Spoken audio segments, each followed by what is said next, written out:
All right, Mr. Minister, you would have mentioned earlier about the St. John Polyclinic that it should be starting in a couple of months.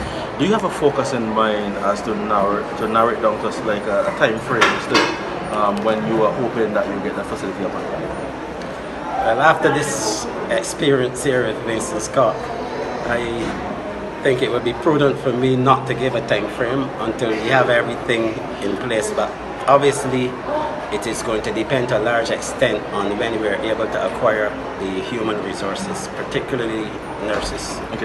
On that issue of human resources, the Prime Minister, when she would have announced the Ghanaian nurses, the possibility of getting nurses from Ghana, the President of Ghana said that he would have gotten on that issue by the next week.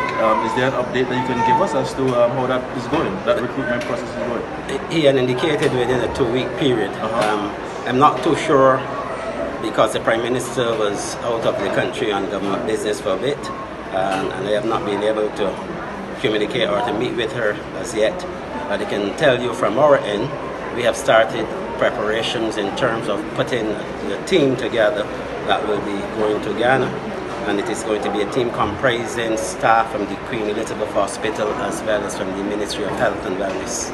You say a team is going to Ghana. What will be the purpose of that team in Ghana? And to facilitate the recruiting process of the nurses, because we have to send people there that will be able to verify and to certify that the persons who want to come to Barbados to work, that they satisfy the requirements, satisfy our standards, and recognizing the fact that we are looking at a cross-section of nurses for the geriatric system, for the polyclinics, as well as the Queen Elizabeth Hospital and the psychiatric hospital. We need to have representatives from those institutions that will be able to be part of the selection process. And time frame, when that team will be departing? Well, as soon as communication has been re-established between the President of Ghana and the Prime Minister, we are looking to be able to move within a matter of 2 to 3 weeks. And we are hoping to be able to do so this month, during the month of July. Can you tell us how much extra this 24-hour operation is costing the government? Unfortunately, I don't have the figures at the moment, but I can tell you that irrespective of what it is costing the government in terms of finance, that the reality is it's a service that is much needed by a large number of Barbadians who do not have the financial means to access healthcare after working hours when the polyclinics are closed. And so whatever it is going to cost, it is money spent on the people of Barbados, and hence well spent.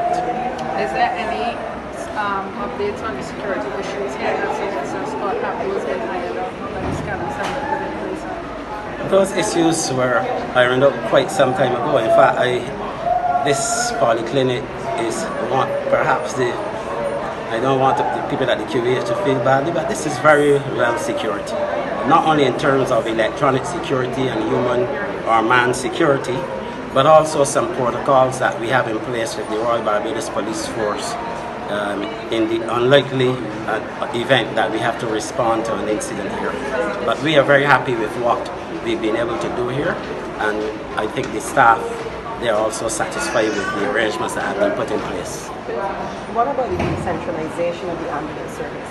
Are you going in that direction? Yes, that is something that we, in fact, only this morning I was having a discussion about that. Had we opened the St. John, the polyclinic at St. John, we would have stationed an ambulance at that location.